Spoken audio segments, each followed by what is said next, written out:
মর্নিংয়ে breakfast এবং টিফিনের জন্য এই পিঠেটি অবশ্যই তৈরি করে নিতে পারেন। এটি অত্যন্ত সফট এবং তুলতুলে এবং এর স্বাদ হয় অসাধারণ।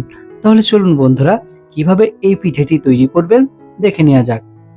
সর্বপ্রথম আমি এখানে সুজি নিয়ে নিয়েছি 1 কাপ পরিমাণ। এরপরে এর মধ্যে অ্যাড করতে হবে 1 কাপ পরিমাণ চিড়ে।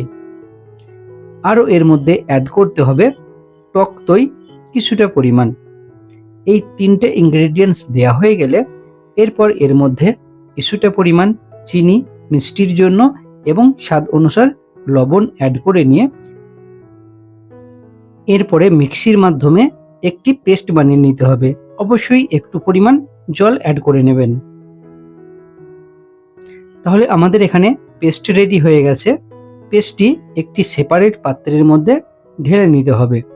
এরপর এর মধ্যে